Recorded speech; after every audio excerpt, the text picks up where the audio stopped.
Hi there, we're Ben and David. These are the 10 top rookie mistakes people make on a Royal Caribbean cruise, so stick with us so you don't make any of these mistakes. Mistake number 1 is not subscribing to our channel. Make sure you subscribe by clicking the subscribe button below. So number 1 is booking a drinks package without researching it properly.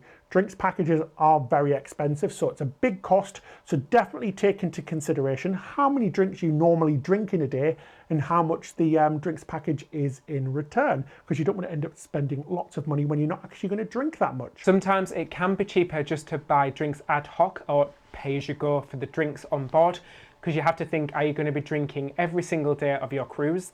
And if you're on a longer cruise, such as 7 or a 14-night cruise, the cost of the drinks package is going to be very expensive. Yeah, so add up, are you going to drink how many drinks per day? The average drinks are anywhere from about $6 till about $10, depending on the drink, up to $13 for some cocktails as well. So really add up how much you would drink on a certain day, and if it's going to be cheaper, book the drinks package. So number 2 is booking at the wrong time. For example, if you're wanting a lovely, relaxing holiday with not many kids around, don't book during the kids' holidays. So when the kids are off school during the summer, Christmas, Thanksgiving, Easter, that sort of time, you are going to get loads and loads of kids and families on board, especially the bigger ships. So ships like the Oasis class ships and the Quantum class ships and the newer Refresh ships are going to be really packed with families at this time, guys.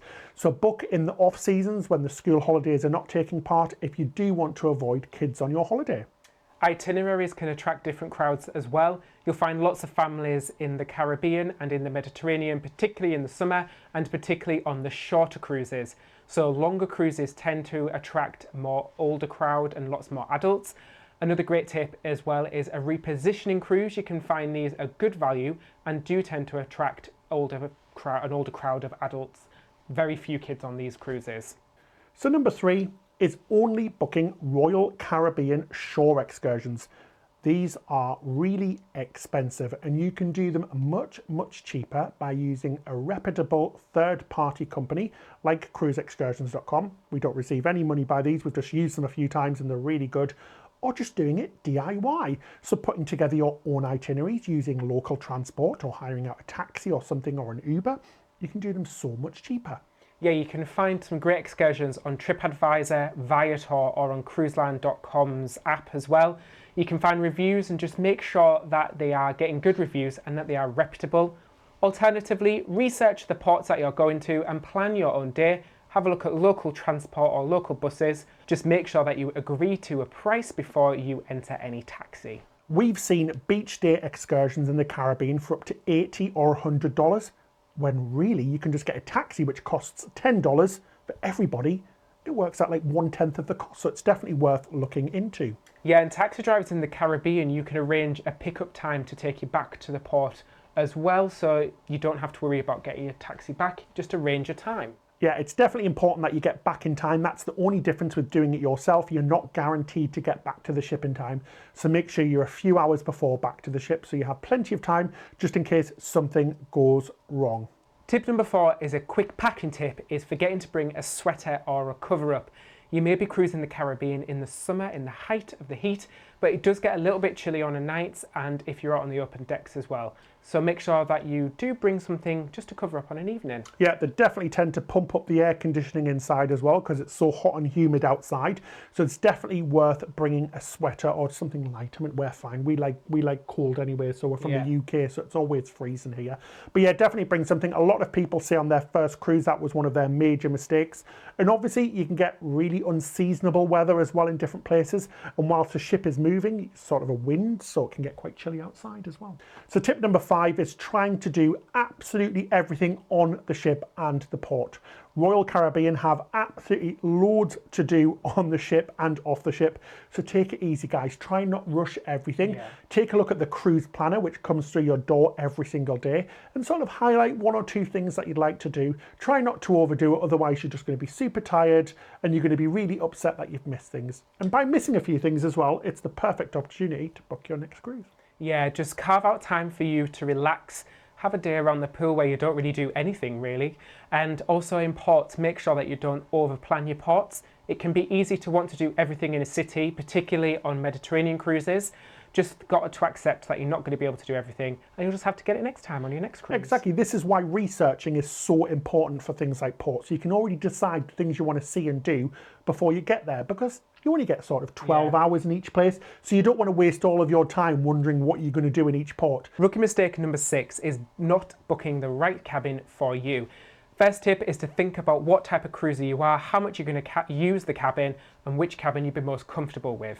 We definitely recommend taking a look at the ship deck plans as well before deciding on your cabin, just to make sure it's not near any noisy locations like elevators or stairs, nightclubs, theatres. Below the Lido deck as well is usually quite noisy, because in the morning they do a lot of cleaning, so you hear a lot of chair scraping and things like that. So definitely take a look. Make sure you're not near any noisy locations. It's going to make your experience so much better, isn't it? Yeah, and think about the type of cruiser you are. If you have any mobility issues, do you want to be closer to the lifts or the elevators and the staircases? Because the bigger ships are quite big, so you do have quite a lot of distance between the cabins and the elevator. So just have a look and book a cabin that you're comfortable with. In terms of size, inside cabins are usually the smallest, with ocean view and balcony getting a little bit larger. Then you've got the huge multi-level suites as well, including slides on some of the kids' cabins. It's absolutely crazy. So tip number 7 is all about tipping. On a Royal Caribbean ship, gratuities are all automatic, so there is no need to tip the barman every time you get a drink or tip people after a restaurant, after a meal. All of this is actually automatic, guys, so you just can completely forget about everything and let the auto gratuities do the job themselves, so you don't have to worry about taking loads of dollar bills. Yeah. The only thing that we do usually tip with is room service. If we get it, just tip $1 or $2. But apart from this, you don't really have to take any dollars. Yeah, gone are the days when you'd hand a brown envelope with wads of cash to each server at the end of the day. These are just added to your stateroom account, which is then charged to your credit card, so you don't have to worry about it. Yeah, so Royal Caribbean ships are completely cashless, but if you do want to tip because the server's been amazing, go ahead, do it. Yeah. That's still fine, but just keeping in mind you've already tipped anyway. So rookie mistake number 8 is not reading the daily planner that's delivered to your stateroom each evening for the next day. It has all the information that you need to know about your cruise, including the weather, and more importantly, it has a list of what is going on, including entertainment and activities. So make sure that you do read it, because you don't want to miss out on something fun that you see the next day. You're walking past and you're like, what's this going on? This looks like fun. And it's usually got really important information in there about disembarking, the different ports, weather, things like that, and special offers going around the ship. We recommend taking a highlighter pen and just marking the things that you do want to see and do, just so you don't miss out. It definitely is a fantastic resource, so use the cruise planner to your full advantage. So tip number 9 is spending an absolute fortune on photos. So you've got photographers all around the ship. These aren't fully trained photographers, guys. They've just been on a quick training course. So they're not professional photographers in that sense. So you can save a fortune by not doing them. Many of these photos as well are taken against fake backdrops as well. I mean, what's the point in that? It's probably going to be cheaper than buying some of the more expensive packages to buy your own decent camera and take all of your own natural photos. So we definitely recommend erring on the side of caution. Sometimes they do have offers, don't they, in the cruise planner, where you'll get half off or something like that. So it's definitely worth looking in there as well. And don't be afraid to ask somebody to take a photo of you.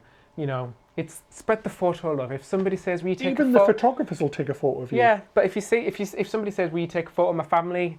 What do you call it? Photo karma. Photo karma. And then if you ever need a photo, you know, everyone's friendly. They're not going to run off with your camera because they're not going to get very far, are they? Yeah, but it's easy to spend so much money on these guys. Seriously, we just stay away from it and take our own photos. Not only because they're more natural, but because they're free. Tip number 10 is missing out on speciality dining. Now, these are the dining restaurants on board that do cost a little bit extra. And while you might think, oh, there's free food, I'm not going to pay for it, it's nice to have a nice experience, and these are some fantastic restaurants on board. There's so much choice. Oh, they're amazing, guys. You really do get bang for your buck. You don't pay much for these extra specialty dinings compared to how much you would pay on land. And you can also get dining packages as well on the cruise planner, or contacting Royal Caribbean before you cruise. And this gives you 2 or 3 different meals at a cut down price. It definitely is recommended. We love specialty dining. There's some fantastic restaurants on board, like Chops Grill and Wonderland, which are amazing. So yeah, it would be a shame to miss out on these experiences, because they really do enhance your cruise. Yeah, we always recommend just doing it at least once on your cruise.